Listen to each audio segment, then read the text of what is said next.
no está de más, pero sí que creo que tiene que estar al inicio, cuando pienso cómo va a ser ese servicio, cómo va a funcionar, qué queremos, ¿no? Objetivos. Muchas veces hablamos de métricas. ¿Cómo vamos a medir qué nos va a aportar este servicio? Existen métricas, existen metodologías hoy en día que nos pueden ayudar a ello.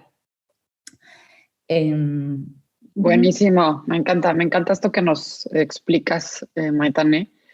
Y justo esto que acabas de mencionar, lo último, de la parte de metodologías y métricas, creo que es fundamental, porque muchas veces nos topamos con que no hay métricas o la metodología no está bien aterrizada y entonces pues los resultados ni son medibles, ni sabes si realmente tuviste un impacto con ello. O finalmente si ese resultado fue a partir de esa metodología o se dio nada más porque estábamos en el proceso y terminó siendo ese resultado, ¿no? Entonces a mí me gustaría, Maitane, si nos puedes decir qué tendencias metodológicas hay ahorita, que nos dieras un ejemplo sobre esas tendencias metodológicas, ¿no? Y la métrica que se haya hecho. Me encantaría si lo pudieras aterrizar en un caso real, ¿no? De a lo mejor de una multinacional en la que hayas tenido esta experiencia, para entender cómo fue, o sea, esa parte y podernos dar cuenta de cómo puede ser en una multinacional y luego puede ser en una empresa que no es tan grande, ¿no? O que es una empresa pequeña, pero que también lo pueda aterrizar de la misma manera. Claro.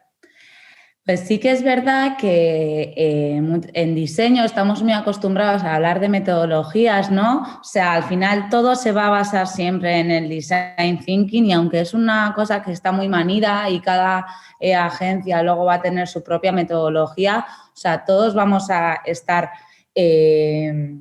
hablando básicamente de los mismos principios, pero últimamente esos principios, esas metodologías se acompañan de metodologías, vamos a decir, de forma de trabajar, nuevas formas de trabajo. O sea, si, como hemos dicho, o sea, estamos intentando que las empresas abracen el diseño, incluso integren skills, ¿no?, de diseñadores en las mismas organizaciones, eso requiere que las organizaciones estén preparadas para tener a ese tipo de gente. Y eso implica que la forma de trabajar que venimos haciendo desde hace años atrás, igual hay que cambiarla. Y bueno, ahí entrarían pues desde Lean Startup, Agile, Scrum, Kanban, que creo que a día de hoy creo que se da en grandes empresas o empresas muy pequeñitas que están creciendo, ¿no?, que salen de Innovation Labs y tal, pero sí que queda todavía trabajo en las pymes o empresas medianas, ¿no?, de verdad, si queremos abrazar el diseño, de verdad, si queremos diseñadores en nuestras corporaciones, debemos tener organizaciones más planas, debemos pensar en procesos más cortos, pensar en lo que se dice sprints, ¿no? Crear prototipos, crear productos mínimos viables en corto tiempo y como es, o sea, una frase muy típica de esas metodologías, si vamos a fallar, fallar rápido y barato.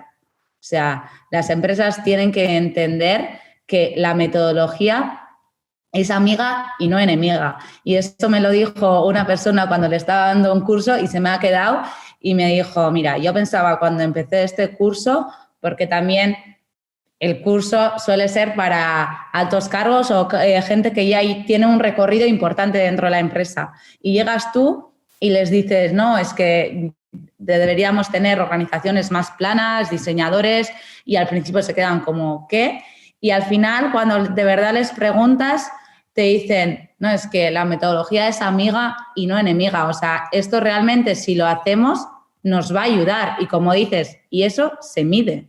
O sea, cuando trabajas en una grande multinacional y de repente te viene el área de personas o de recursos humanos que dice, quiero mejorar el NPS o vamos a decir la satisfacción del empleado desde que entra hasta que deja la compañía, ¿no? Vale, genial. O sea, todo, reestructurar todo. ¿Desde dónde empezamos, no?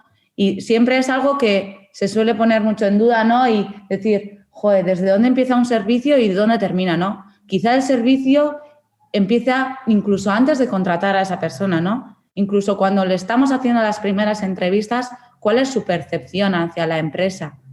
Cuando llega el primer día de trabajo, que llegas con toda la ilusión del mundo, ¿qué es lo que tiene? O sea, lanzamos y salta al vacío, todavía no tienen su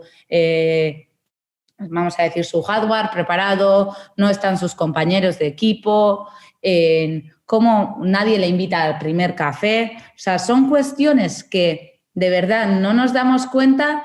Y me acuerdo en un proyecto que trabajamos justo en esto, en mejorar el onboarding de la compañía. O sea, te venían luego personas que ya llevaban 3 meses o así y dices, mi onboarding fue catastrófico.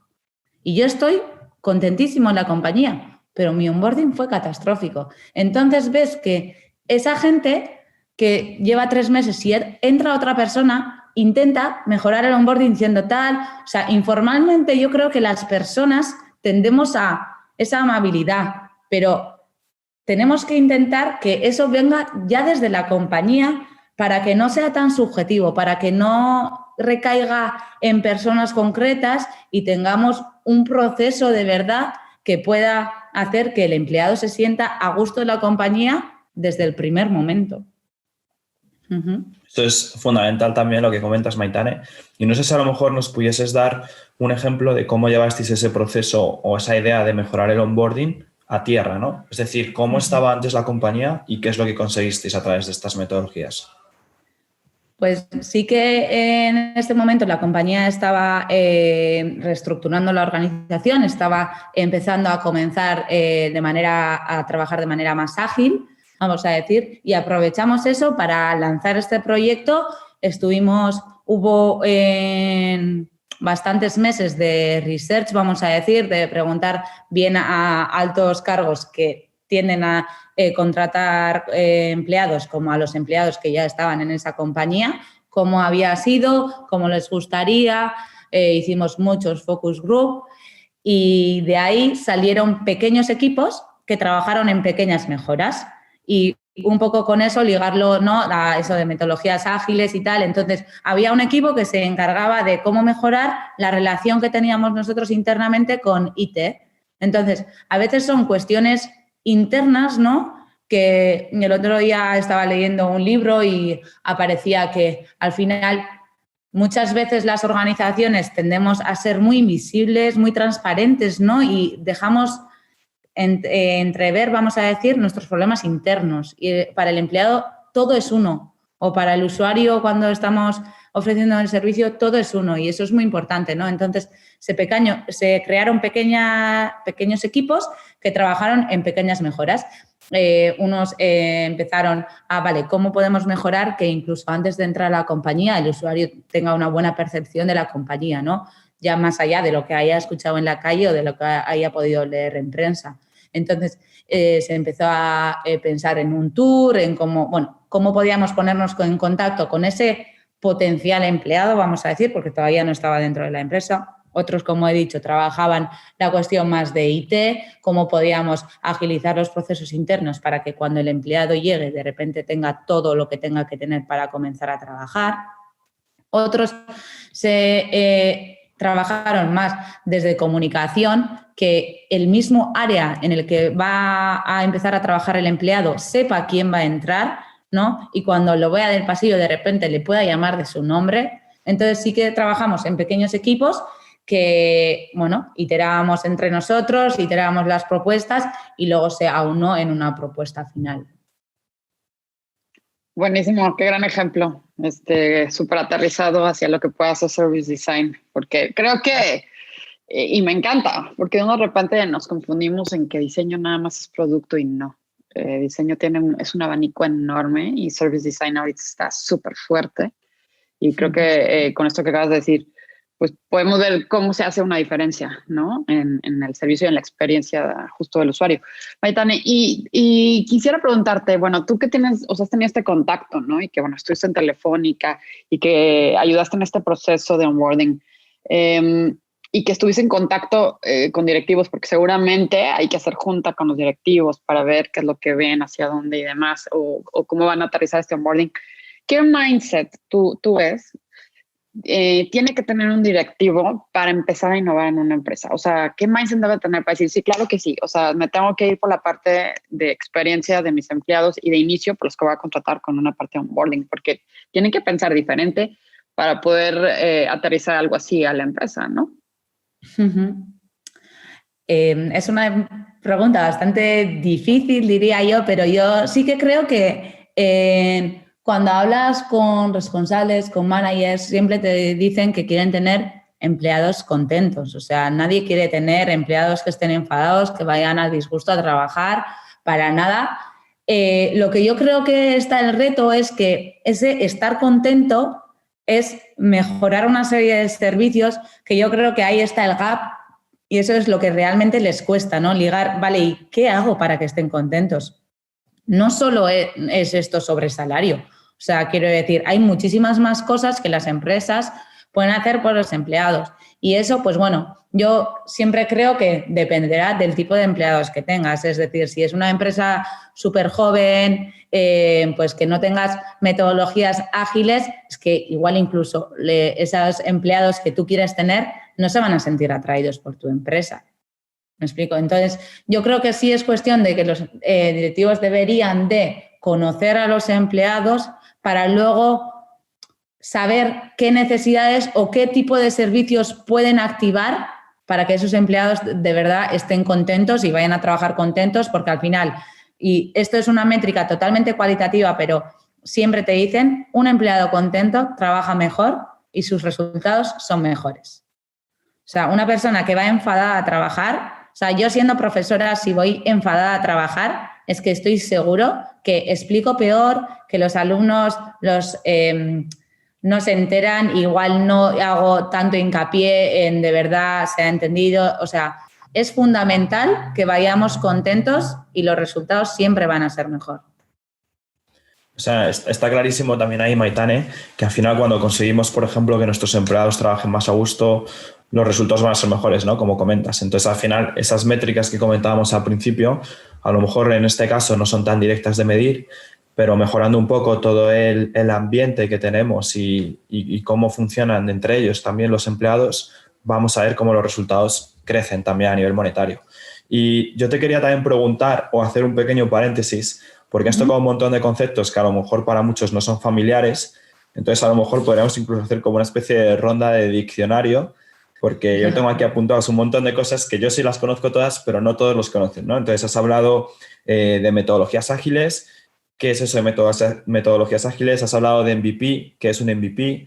Has hablado de sprint, has hablado de prototipar, que van también muy de la mano, y has hablado de Lean Startup, que se mezcla también con esto, ¿no? Entonces, a lo mejor, por aclarar un poco estos conceptos, ¿no? De metodología ágil, Lean Startup, MVP, sprint y prototipar, puede ser un buen inciso también para el público.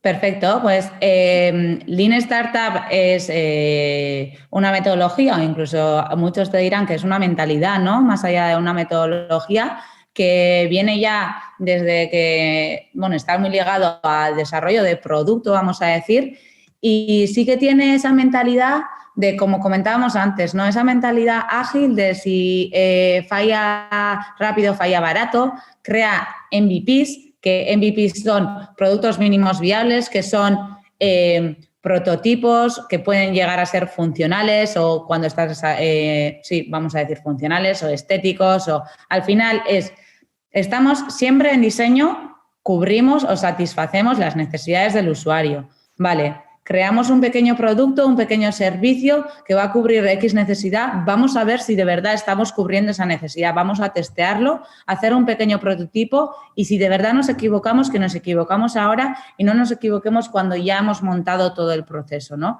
Entonces sería esa mentalidad de ir poquito a poco escalando y creando prototipos cada vez más completos, vamos a decir, ¿no? Para de verdad asegurarnos ese aporte de valor al usuario. Y creo que me he dejado lo de metodologías ágiles, que aprovecho también para hablar sobre ello. Y metodologías ágiles es algo que ahora está bastante en auge. Yo creo que es tendencia. Muchas empresas están apostando por ello. Yo creo que también viene un poco y se basa en todo en el Lean Startup, que el Lean Startup tiene mucho recorrido.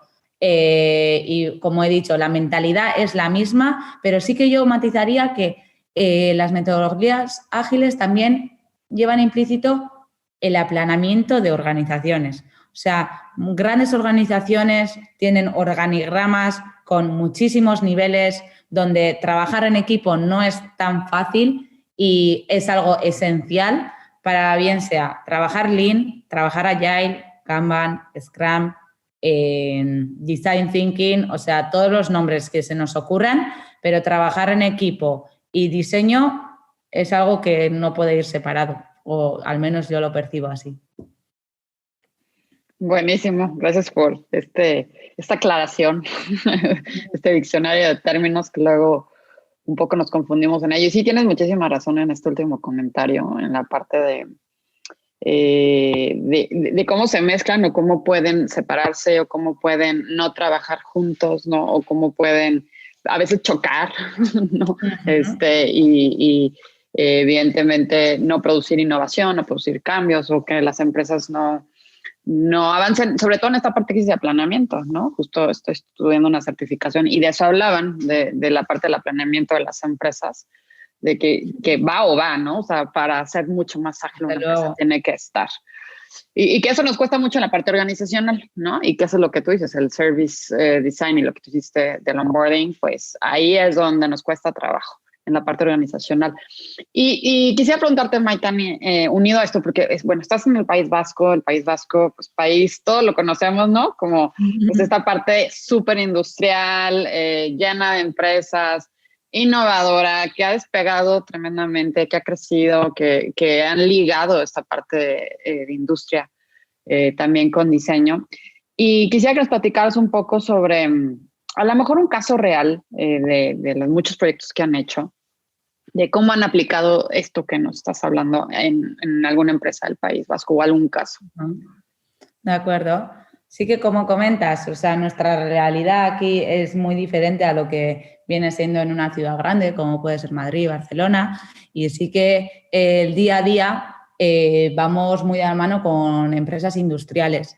Es sorprendente, o al menos la gente muchas se sorprenden cuando le dices, ¿y tú de qué trabajas? Y no, diseñadora de servicios. Y se quedan como, ¿qué? Pero luego realmente te das cuenta que ya empiezan empresas a incorporar lo que decíamos, esa mentalidad de diseño, ¿no? Y viene un poco también, y siento si soy repetitiva, pero con eso de que cuando diseñamos productos realmente llevan implícito un servicio, realmente ese producto va a crear una experiencia y parece que algunas empresas están incorporando ya esa mentalidad y se están, lo que se dice, servitizando, ¿no? Que sería que de propuestas de valor que están basadas en productos, que empresas que hasta ahora han vendido solo producto, comiencen a vender y a pensar cómo monetizar servicios, que a veces les cuesta. Y me acuerdo que tuvimos un caso en una empresa industrial donde ellos, sin darse cuenta, ya daban algunos servicios, ¿no? Porque es muy mítico, vamos a decir, en empresas industriales que venden maquinaria industrial,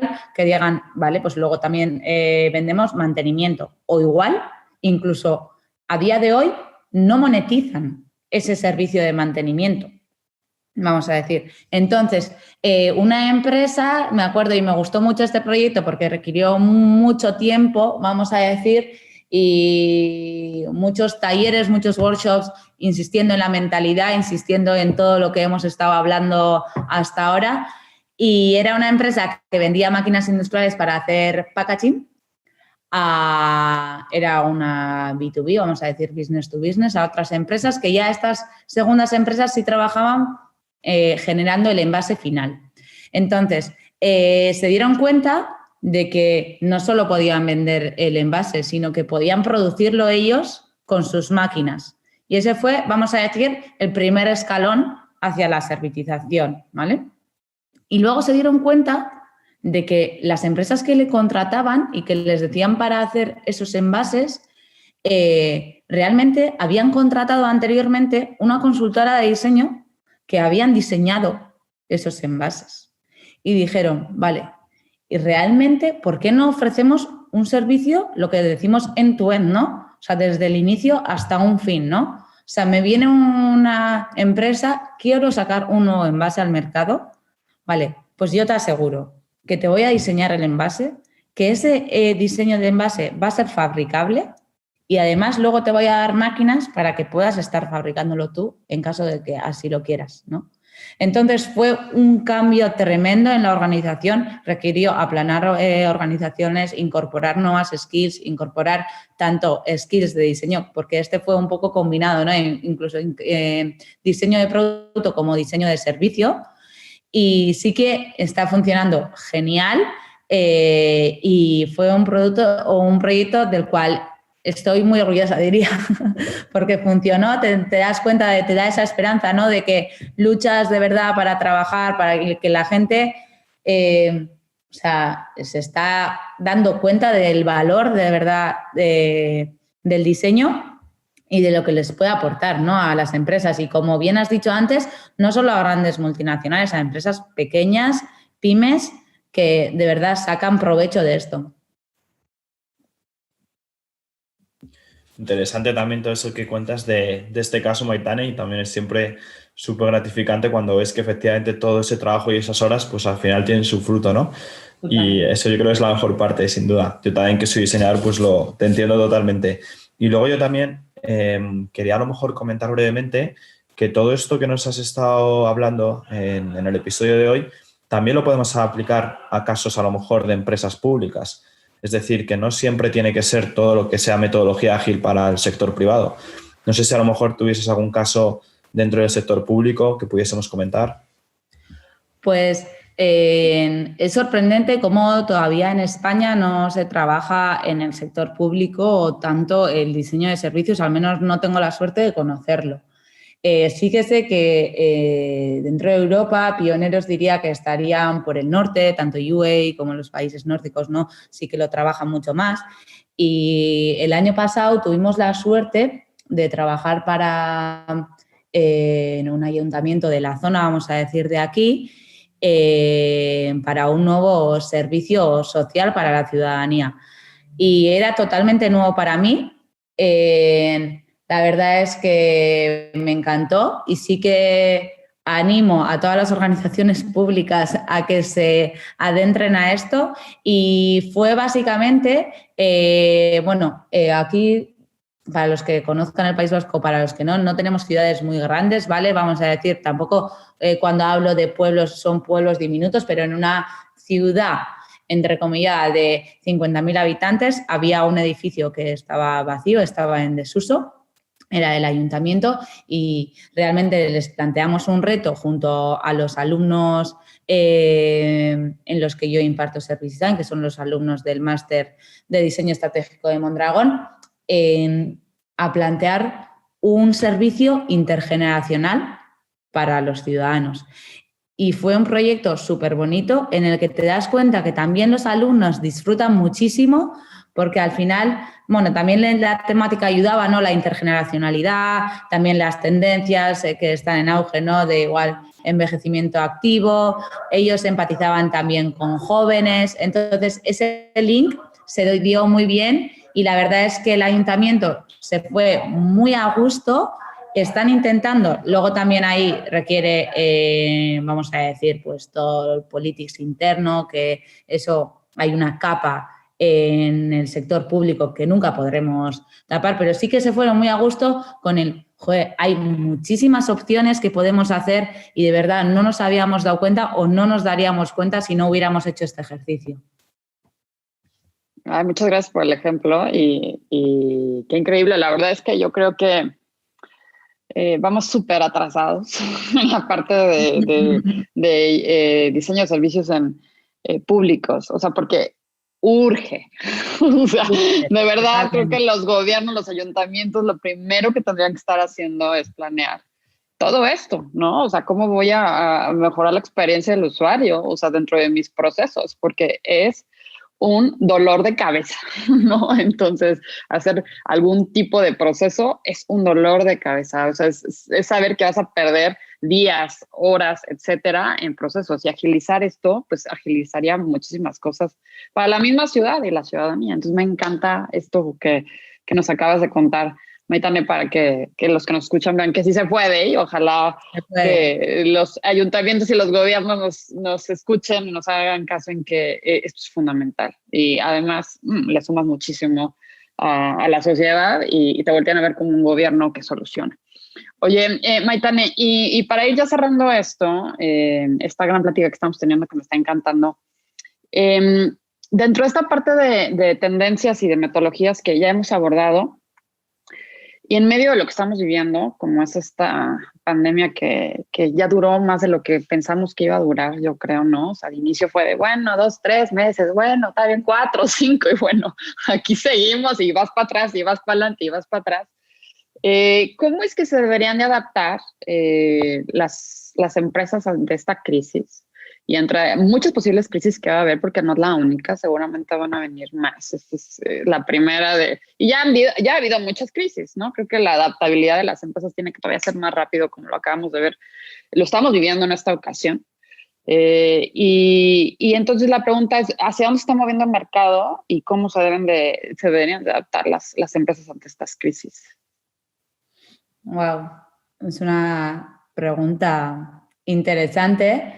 La verdad es que esta pandemia yo creo que lo que genera es mucha incertidumbre y ante la incertidumbre de nuevo hacer hincapié en las metodologías ágiles, ¿no?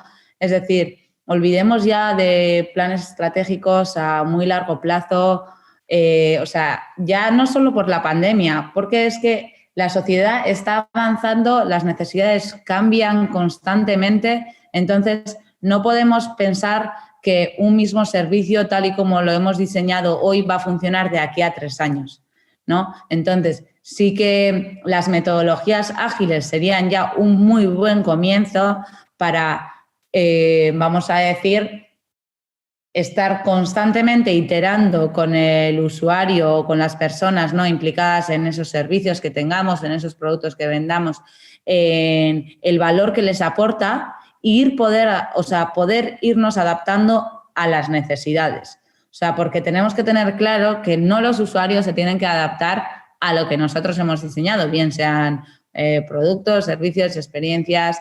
O sea, somos nosotros como organizaciones que nos tenemos que adaptar a cómo cambian los usuarios y para eso necesitamos estructuras planas, necesitamos funcionar en equipos multidisciplinarios, trabajar en equipos e ir de la mano. Excelente, sí, creo que definitivamente es algo que estamos viviendo y que debe de aterrizarse cada vez más hacia ello, ¿no? O sea, sobre la parte de, claro, cuando tienes estructuras planas, pues más rápido vas a ser mucho más ágil, o sea, para el cambio, ¿no? O sea, cuando están estas grandes estructuras, moverlas te cuesta un montón y ahí es donde las empresas, pequeñas, medianas o grandes, en la crisis... deberían aprovechar este tiempo para exactamente. darle una... Y aún así es difícil, ¿eh? O sea, yo que tengo organización pequeña, que nosotros somos 9 empleados, cuesta también mucho conseguir toda esa parte ágil, o sea, que tiene también un trabajo detrás, e incluso siendo pequeño y en mi caso teniendo un montón de perfiles dentro del mundo creativo y del diseño, nos cuesta aplicar esas propias metodologías. Pero bueno, al final sí que es verdad que poco a poco puedes ir moviéndote y gracias a esa mentalidad también mucho más ágil que hemos tenido este año 2020 con el tema del COVID, nosotros hemos podido solventar esa crisis. O sea, que funciona y ahí también doy fe yo de primera mano. Y también, Maitane, para ir cerrando un poco el episodio, yo te quería preguntar si nos pudiese recomendar algún libro, artículo. Sé que también en la página de la universidad pues tenéis un montón de PDFs descargables con metodologías. Entonces, no sé si a lo mejor algunos recursos para quien le haya gustado este tema que pueda seguir aprendiendo. De acuerdo, claro. Nosotros empiezo por la parte de universidad, que es la que ahora estoy más trabajando, ¿no? Nos llamamos el DBZ, que vamos a decir en vasco significa Centro de Innovación en Diseño. y de ahí es donde trabajamos más de la mano de empresas, ¿no? O sea, más allá de la parte académica, ¿no? De reglada, de máster, grado, tenemos esa parte que es el área donde trabajamos en proyectos con empresas y ahí sí que es, como comentas, tenemos una serie de metodologías con diferentes objetivos. Hemos hablado de servitización, tenemos un proyecto que hicimos donde hablamos cómo las empresas pueden empezar en este mundo, ¿no? Tenemos también metodologías de cómo las empresas pueden empezar a incorporar perfiles de diseño y pensar en diseño estratégico. Hay una serie de metodologías que, si visitáis la página de Mondragón Universitatea, que lo podéis encontrar. Y luego, ya más aterrizado a lo que son libros que he leído últimamente, en verano leí uno que es bastante actual, porque sí que me pasaba que no me suele gustar leer libros que ya están quedando anticuados por justo lo que hemos comentado, ¿no? Porque nuestras necesidades cambian constantemente y yo creo que hay cosas que se van quedando anticuadas, ¿no? Entonces sí que hay un libro que me gustó mucho que es Good Services y hablaba sobre los principios, vamos a decir, que tenía que seguir un buen diseño de servicios o un buen servicio incluso, ¿no? O sea, ya animo no solo a gente que es diseñadora de servicios, sino a otra gente porque te das cuenta de que cosas que a veces dices, es que a mí me pasa no sé qué. No es que a ti te pase, es que esos son servicios que igual no han sido bien pensados o que necesitan ser mejorados, ¿no? Y luego también están pues ya algunos libros que son muy clásicos que son igual el Service Design Thinking, el Service Design Doing, ¿no? Que sería la segunda versión de ese Service Design Thinking, que a la gente que igual está más interesada en adentrarse al mundo, en conocer qué tipo de metodologías, herramientas se utilizan en esta disciplina, pues animaría a leer. Y ya más yéndonos a metodologías ágiles, ¿no? Pues de Lean Startup, si buscáis en Google Lean Startup, puede haber 1 millón de libros, que a mí me gusta mucho uno que es Lean Analytics, que no solo habla de Lean, que habla de Analytics, de esas métricas que hemos estado hablando, ¿no? Y me parece una buena combinación, pues leerte un libro, vamos a decir, de cómo diseñar servicios y ligarlo y cómo mido el aporte que me da ese buen diseño, ¿no? Entonces sería ese match que hago entre entre estos dos libros. Buenísimo, muchas gracias por la recomendación, Maitane. Y muchísimas gracias por tu tiempo, por haber sumado y compartido con nosotros gracias para esta comunidad. Súper interesante todo este conversatorio que tuvimos. Y me encantaría que nos compartas tus redes. ¿Cómo te puede encontrar la comunidad? ¿En dónde? Etcétera, ¿no? Pues la verdad es que en redes vamos a decir que soy medianamente activa en LinkedIn, entonces si buscáis Maitane Uranga en LinkedIn podéis encontrarme por ahí. Sí que soy más reservada en las otras redes y en Twitter e Instagram también estoy, pero de modo escondida, así que creo que podemos empezar por LinkedIn y ya de ahí cuento, vamos a decir, cómo estoy trabajando, el diseño de servicios. También os animo a seguir el de la universidad, que sería DBZ, que también ahí contamos qué proyectos estamos adentrados, cómo estamos trabajando, qué están haciendo los alumnos y puede ser muy interesante. Excelente. Muchísimas gracias. Genial, Maitane. Mil gracias por tu tiempo y bueno, también para todos los que nos están escuchando, que sepáis que prepararemos todos esos libros y esas recomendaciones para que lo tengáis también a mano y le podéis echar un ojo. Y nada más, Maitane, gracias por tu tiempo y gracias también por todo lo que has compartido con nosotros. Gracias a vosotros. Gracias. Muchas gracias por haber llegado hasta aquí. Espero que hayas disfrutado de este capítulo, tanto como lo hicimos nosotros el día de su grabación. Y simplemente agradecerte que seas uno de nuestros oyentes, invitarte también a que nos puedas seguir en nuestras redes sociales, tanto en Instagram como en Facebook, que nos escuches por Spotify, Apple Podcasts, YouTube y nada más. Nos vemos en el próximo capítulo y espero que puedas también compartirlo con compañeros y compañeras que seguro que a ellos también les apetece escucharnos.